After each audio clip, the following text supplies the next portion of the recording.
Hello friends, good morning and welcome back to my channel to a new vlog. আশা করছি সবাই তোমরা খুব ভালো আছো আর আমি কিন্তু গোপালের কৃপায় ঠিকঠাকই আছি। তো একদম কোল্ড মর্নিং টুডে, আশা করি সব জায়গাতেই এই অবস্থা। আজকে কিন্তু বুধবার আর বাইরে বেশ ভালো কুয়াশা পড়েছে আর রীতিমতো একদম টপ টপ করে জল পড়ছে। তো চলো তোমাদেরকে বাইরেটা একবার ঘুরে দেখাই। আর আমার এখনো কাজকর্ম কিছুই হয়নি, বাবু জাস্ট স্কুলে ছাড়তে গেছে পাপা, আর আমি এবার আমার কাজকর্মগুলো সব কিছু করব। তো ভাবলাম ব্লগটা এদিকে দেখো বাবুর ঘরটা জাস্ট গুছানো হয়েছে আর এই পর্দাগুলো না এত ঠান্ডা পড়ছে। বাবু যেহেতু শোয় কাঁচের জানালা, সেই জন্য এই পর্দাগুলো একদম খুলিই না, এরকমই থাকে এখন। প্রতিদিন আর খোলা বন্ধ করি না।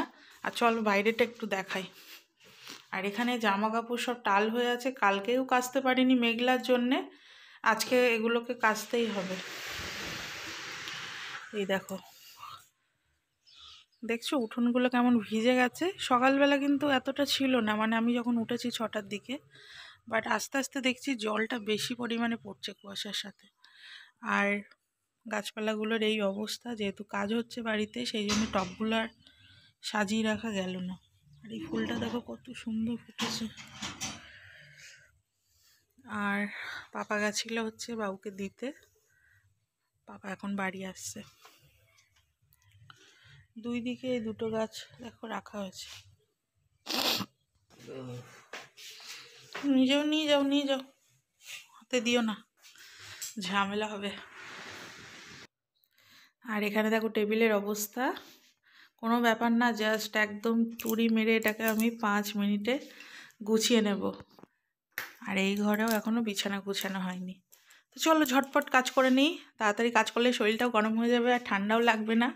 আর আজকে আমার ক্লাসও নেই, মোটামুটি এখন রান্না করব, তবে বেরোতে হবে, বাবুর প্রজেক্টে জিনিস আনতে হবে, প্রজেক্টগুলো রেডি করতে হবে। তো চলো আর কথা বাড়াবো না, কাজগুলো করে নিই, তোমরা ভিডিওটা দেখতে থাকো।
ব্যাস, চাটা হয়ে গেল।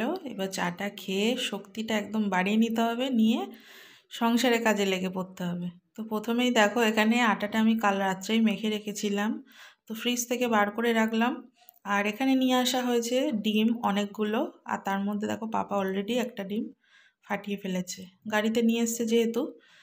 আর এখন দেখো ঘড়িতে বাজে 9:30। আমার কিন্তু প্রায় অনেকটাই রান্নাবান্না এগিয়ে গেছে। তো চলো তোমাদের দেখাই। তো নিচে এখানে সবজি কাটছি, সব কিছু পাতানো, আর দুদিকে গ্যাসে বসিয়ে দিয়েছি। এখানে দেখো বাঁধাকপি চচ্চড়িটা ছিম দিয়ে করেছি আজকে, অলরেডি এটা হয়ে গেছে, শুধু একটু গরম মশলা দিয়ে নামাবো। আর আজকে না মিস্ত্রিদের খাওয়ার কথা বলা হয়েছে।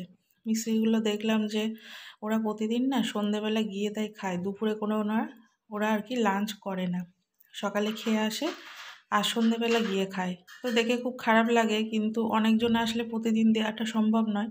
তো আজকে ওরা 3জন এসেছে, তো ভাবলাম যে আজকে তাহলে ওদেরকে খাওয়ার কথা বলি। তো তার জন্যে একটু রান্নাবান্না করছি। তো এদিকে মুসুর ডাল সিদ্ধ বসিয়েছি, আর ছিম চচ্চড়ি করব সেটাও কেটে নিয়েছি, সঙ্গে পেঁয়াজটাও কেটে নিয়েছি।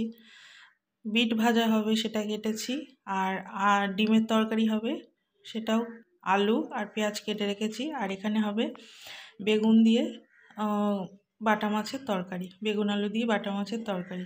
এটা আর কি আমাদের জন্যে, ওদের জন্যে ডিমের ঝোল করব। তো চলো তাহলে রান্নাটা এগোই। আর এই একটা কাজ দেখবে, যাদের বাড়িতে মিস্ত্রিরা কাজ করে সারাদিন শুধু চা করেই দাও বারবার করে। আসলে ঠান্ডার মধ্যে ওরাও কাজ করছে, তো 2-3 বার করে চা দিই, তাতে করে ওরা একটু এনার্জি পায় বেশি। তো এইদিকে দেখো আমার আরও কিছু রান্না হয়ে গেছে। এই যে ছিম চচ্চড়িটা হয়ে গেছে, আর এগুলো সবগুলো ওদের জন্য না। এখানে রুটি হয়েছে সকালের, আমাদের রুটি বাঁধাকপির চচ্চড়ি, আর বিট ভাজাটাও হয়ে গেছে। আর বাঁধাকপিটা তো তোমাদেরকে দেখালে আমি। তো মিস্ত্রিদের জন্য আর কি করেছি ছিম চচ্চড়ি, বাঁধাকপি চচ্চড়ি, ডাল আর ডিমের তরকারি, আর আমাদের জন্য মাছের ঝোল। তো দুধটা ওইদিকে ফোটাতে হবে, দুধটা কালকে দিয়ে গেছে, কালকে আর সময় পাইনি, ফ্রিজে ওইভাবে রেখে দিয়েছিলাম। তো এখন দুধটা ফোটাবো, আর মাছটা ভেজে এখন বেগুন আলুর ঝোলটা করে নেব। আর এদিকে কিন্তু ডালটা নামানো হয়ে গেছে। আর পাপার এদিকে টিফিন বেড়ে দিয়েছি, যে ডিমটা ভেঙে গেছিলো সেটা একটা পোচ করে দিয়েছি। আর এখানে দেখো আজকে অনেকটা ফল নিয়ে এসেছে, যেদিন আনবে না এতটা নিয়ে আসবে, রাখারই অসুবিধা হয়ে যায়। এখানে একটা পেঁপে রয়েছে ছোট্ট, আমি যেহেতু পেঁপে খেতে ভালোবাসি। আর বাবুর জন্য নিয়ে এসছে 1 কেজি বেদানা, আর মনে হয় 1-1.5 কেজি এখানে লেবু আছে, আঙুর আছে। কোথায় যে রাখি সেটাই হয়ে যায় চিন্তা। তো আজকে সব তরকারিগুলো গ্যাসেই করেছিলাম, কিন্তু ভাতটা যেহেতু অনেকটা পরিমাণে, সেই জন্য ভাবলাম উনুনে অনেকটা কাঠও রয়েছে, সেই জন্য উনুনে দেখো ভাতটা করে নিয়েছি। আর এদিকে পাপার ডিউটির টাইম হয়ে গেছে, সেই জন্য পাপাকে আগে খেতে দিয়ে দিলাম, ডিউটি বেরোবে। তো এরপর বাবুও ঢুকবে, আর মিস্ত্রিদেরকেও খেতে দেবো, এবার ওরা হাত পা ধুচ্ছে। এখানে দেখো মাছের ঝোল, আর এখানে দেখো ডিমের ঝোল, সুন্দর একদম করে নিয়েছি, আশা করি ওদের ভালো লাগবে। এই তো বন্ধুরা, খুব কষ্ট হচ্ছে কাজকর্ম করে, খাওয়া দাওয়া করে সমস্ত কিছু মোটামুটি গুছিয়ে নিয়েছি। এখানে গ্যাস ট্যাস পরিষ্কার করে রেখেছি। আর আজকে না 11টার দিকে আবার একজন কলিগ এসেছিলো, কলিগের মিসেস মেয়ে, তো সেই জন্য ওরা এসেছিলো বলে কাপ বের করা হয়েছিল, কাপে চাটা মানে কফি করে দিয়েছিলাম। তো ওই কাপগুলোকে পরে তুলে রাখবো, এখন একটু ধুয়ে জল ঝরিয়ে রাখলাম। আর রান্নাঘরও গোছানো হয়ে গেছে, টেবিলও আমার মোটামুটি ডান। এতে ভাত রয়েছে এখন অনেকটা, যেহেতু মিস্ত্রিরা খাবে বলে এত বড় হাঁড়িতে বসিয়েছিলাম। আর উনুনে করেছি, তোমরা দেখে তো বুঝতেই পারছো, কালি হাঁড়িতে, ওই যে দেখো। তো এতে এখন অনেকটা ভাত রয়েছে, দেখি রাত্রিরে ভাবছি একটু রুটি করে নেব।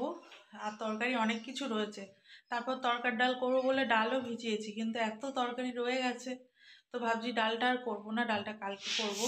তো এই তো মোটামুটি খুব ক্লান্ত। আর বাবুর হচ্ছে 3টে থেকে পড়া আছে, এখন বাজে দেখো ঘড়িতে 2:30। তো একটুখানি বসি, বাবুকে টিউশনে ছেড়ে দিয়ে তারপর একটু রেস্ট করব, কষ্ট হয়ে গেছে। চলো এই ব্লগটা আমি তাহলে এখানেই এন্ড করছি আজকে, না হলে অনেকটা বড় হয়ে যাবে। তো আশা করছি তোমাদের ভালো লেগেছে, দেখা হবে নতুন একটা ব্লগে। ততক্ষণের জন্য সবাই সুস্থ থেকো, ভালো থেকো, টাটা।